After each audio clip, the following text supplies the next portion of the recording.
तो main hormone जो यहाँ पर काम आता है वो आता है ग्लैंड हाइपोथैलेमस है, जो कि आप लोग जानते हैं ब्रेन में पाया जाता है ना। यहां से एक हार्मोन निकलता है GnRH, है ना। क्या होता है ये हार्मोन? ये है गोनेडोट्रॉफिक रिलीजिंग हार्मोन, है ना। Gonadotropic releasing hormone. गोनेडो का मतलब गोनेड हो गया, गोनेड का मतलब हुआ मेनली टेस्टिस हुआ और ओवरी हुआ, है ना। ट्रॉपिक का मतलब होता है न्यूट्रिशन, न्यूट्रिएंट प्रोवाइड करना। किसको न्यूट्रिएंट प्रोवाइड कराएगा? गोनेड्स को, है ना। यानी कि गोनेड्स को न्यूट्रिएंट प्रोवाइड कराने के लिए यह हार्मोन को रिलीज कराता है ना। कैसे रिलीज कराएगा? यानी ये जो हार्मोन निकलता है तो ये काम करता है एंटेरियर पिट्यूटरी पर, है ना। ये एंटेरियर पिट्यूटरी पर कौन काम करेगा? GnRH। तो यह जब एक्टिवेट होगा इसकी परमिशन से, यानी जब GnRH का आदेश मिलेगा इसको, तो यह एक्टिवेट होगा और यह एंटेरियर पिट्यूटरी से दो प्रकार के हार्मोन निकलेंगे, एक FSH और एक LH, है ना।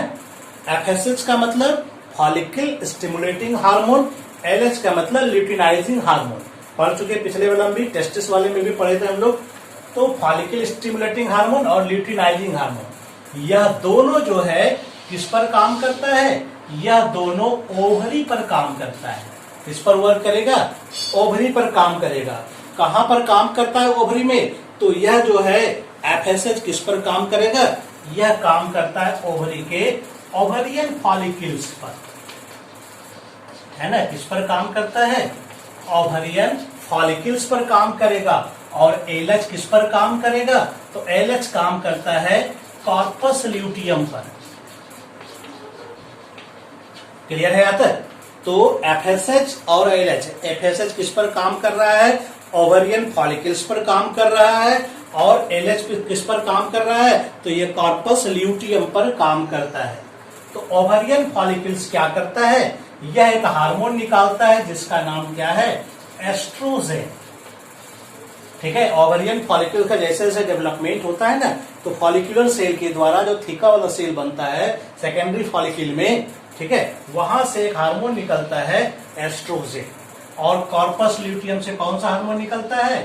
प्रोजेस्टेरॉन, है ना। क्योंकि यही दो मेन हार्मोन है, एस्ट्रोजेन और प्रोजेस्टेरॉन, जो फीमेल सेक्स हार्मोन के नाम से जाना जाता है ना। इस दोनों का शुरू से अंत तक इसका योगदान मौजूद है, ठीक है। तो यह हार्मोन क्या करेगा? Estrogen progesterone. तो यह दोनों hormone estrogen progesterone mainly uterus पर वर्क करता है ना। क्या करता है? कहां वर्क करता है? यूटेरस पर वर्क करता है। क्लियर है?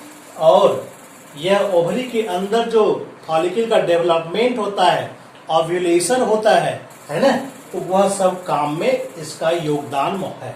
और ये मेनली यूटेरस के ऊपर जो लेयर होता है एंडोमेट्रियम का, उसका थिकनेस बढ़ाना घटाना, यही इसका काम होता है।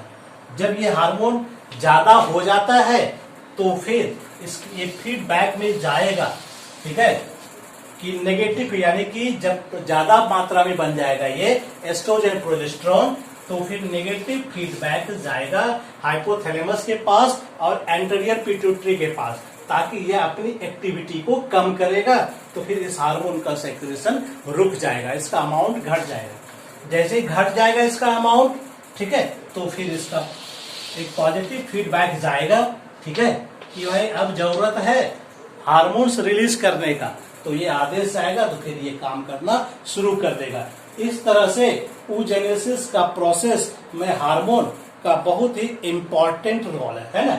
इस तरह से oogenesis में हार्मोन इस प्रोसेस को पूरा कंट्रोल करता है। तो मेनली एस्ट्रोजन एंड प्रोजेस्टेरॉन, इस हार्मोन का लेवल अगर घट जाता है ब्लड में तो ब्रेन के पास मैसेज जाता है, ठीक है, तो ब्रेन हाइपोथैलेमस से GnRH को सेक्रेट करवाता है, जो एंटेरियर पिट्यूटरी को एक्टिवेट करेगा, तो वो FSH और LH को सेक्रेट करेगा, जो ओवरी पर वर्क करेगा और एस्ट्रोजन प्रोजेस्टेरॉन को सेक्रेट करेगा। इसका अमाउंट ज्यादा हो जाएगा तो फिर हाइपोथैलेमस पास मैसेज जाएगा, ठीक है, ब्लड के द्वारा, ठीक है, फिर वो आदेश लेगा और फिर जो है ये अपनी एक्टिविटी को रोकेगा, है ना, तो इनहिबिट करेगा इसकी एक्टिविटी को और फिर ये हार्मोन रुक जाएगा। क्लियर है? तो इस तरह से oogenesis का हार्मोनल कंट्रोल होता है। क्लियर है?